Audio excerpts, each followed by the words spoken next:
Assalamualaikum dan selamat sejahtera semua. Ini merupakan episod 1 daripada siri video course GMTS kita. Pendahuluan, pada anda yang baru kenal GMTS, boleh cek thread tersebut, cek forum Serigul. URL-nya ialah seperti berikut. Perlu login terlebih dahulu. Kalau anda tak ada login details, anda register dan anda kena post kurang-kurangnya satu post supaya anda boleh baca mengenai thread ni dengan lebih lengkap. Sebab dia ada link dengan chat kalau kita login dengan detail kita. Video ni akan dimasukkan dalam thread tersebut supaya tidak ada sesiapa yang tertinggal. Siri 1, target dan advertising. Siri pertama, sebab saya rasa ini yang paling penting bagi kita trader yang nak dapatkan exposure yang betul dalam forex ni. Anda perlu set target anda. Target ni sebagai batu pengukur kejayaan kita dalam kita punya time frame. Boleh jadi hari, minggu ataupun bulanan, tapi kalau anda seorang scalper patutnya kita buat hari, dan kalau anda seorang swing mungkin boleh buat mingguan ataupun bulanan. Penting untuk track performance masing-masing. Jika kita dah ada target, kita akan buat dengan sebaik yang mungkin untuk capai target tersebut. Kalau kita tak ada target, selalunya kita tidak acuh dalam melakukan perkara seperti ini. Okay, pelaksanaan kita, tetapkan berapa percentage daripada modal awal. Maksudnya kalau modal tu ada 500, kita ambil berapa persen? Adakah 5%? Kalau 5% adalah RM25. Kalau 10% daripada 500 ialah RM50. Jika sudah mencapai percentage yang dikendaki, boleh trade sehingga hari seterusnya ataupun minggu ataupun bulan. Lebih tinggi tak semestinya bagus. Kalau lebih tinggi, ia akan lebih cepat margin call. Terutama bila percentage lebih tinggi dan tips yang anda kejar adalah chip. Dalam track saya ada post ada 3 perkara: percentage, pip dan lot sizing. Percentage peratusan naik atau turun lah kalau loss dari modal. Kalau anda study JMTS betul-betul daripada post 1 yang saya cuba terangkan, kebanyakannya adalah trade yang menjadi. Boleh kata mungkin dalam 90% kalau kita letak stop loss dengan betul. Saya rasa 90% mungkin ada. Cuma saya tak ada statistik itu lagi, tapi daripada pandangan kasar, selalunya 90% boleh jadi. Okey,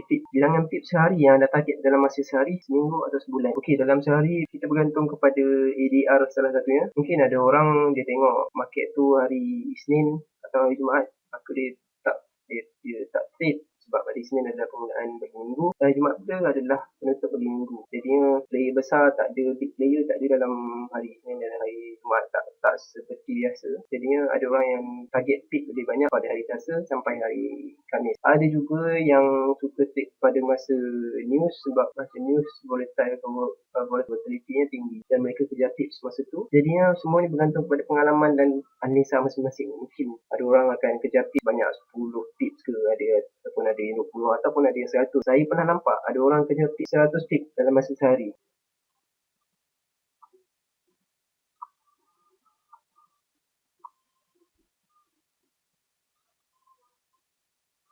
For me, my target is 100 pips per day. Siapa dia jumper ni? Dia jumper ni lah yang akan salah seorang yang mengesaskan Genesis Matrix Trading. Anda lihat postnya yang pertama, dia ni target 100 pips sehari. Dan anda boleh tengok dalam satu page ada 20 post dan thread ni saja ada 1114 page. Maksudnya adalah lebih kurang 20,000 mungkin post. Kita tengok berapa 50,000 post, 22,000 post. Itu je saya boleh kata. Setakat ni saya baru baca dalam 200 page. Okay, lot sizing. Lot sizing ni penting juga sebab kita nak tahu berapa besar lot untuk dibuka. Bukannya nak main lot gajah ke, lot semut ke. Kalau semut pun lambat kan. Jadi kita kena ada lot sizing yang betul. Okay, seterusnya cara guna position size calculator. Di sinilah di mana kita boleh tetapkan kita punya lot sizing yang baik. Kita tinggal dulu dekat sini, is.cd to set.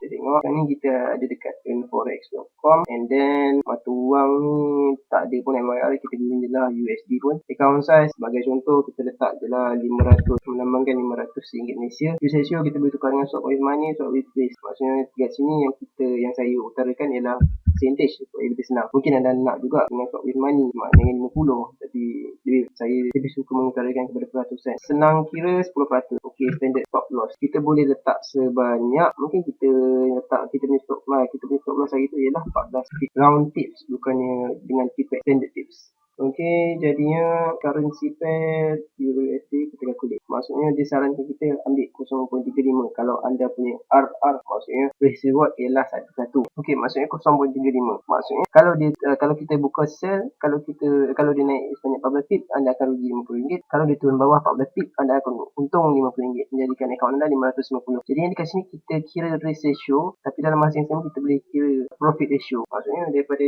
situ kita boleh kira keuntungan. Tetapi kalau anda ambil calculator ni dengan lebih efisien lagi, kita boleh gunakannya sebagai profit calculator. Maksudnya kalau kita sell Euro USD dengan standard pip, maksudnya dengan stop loss kita ialah 14 pip ke atas, dan kita jangkakan kita boleh dapat 28 pips dalam trade tersebut. Maknanya kita akan gandakan 50 USD ni dengan 2. Maksudnya kita target RM100 untung. Sebab kita punya RR, risk reward ratio adalah 1 nisbah 2. 1 ialah risk, 2 ialah reward. Jadinya begitulah penggunaan kasar calculator. Tapi kita akan bincang lebih lanjut lepas ni, sebab kita akan bincang bagaimana nak enter market guna GMTS. Jadinya kita akan gabungkan dengan penggunaan position size calculator ni. Kita akan tunjuk dekat real life situation bila kita trade nanti. Okay? Penting untuk manage risk dan manage profit. Memang ditulis dekat situ manage risk, tapi pada masa yang sama dia juga boleh manage profit. Akan diterangkan lagi dalam video seterusnya apabila kita cuba guna calculator ini dalam GMTS. Terima kasih.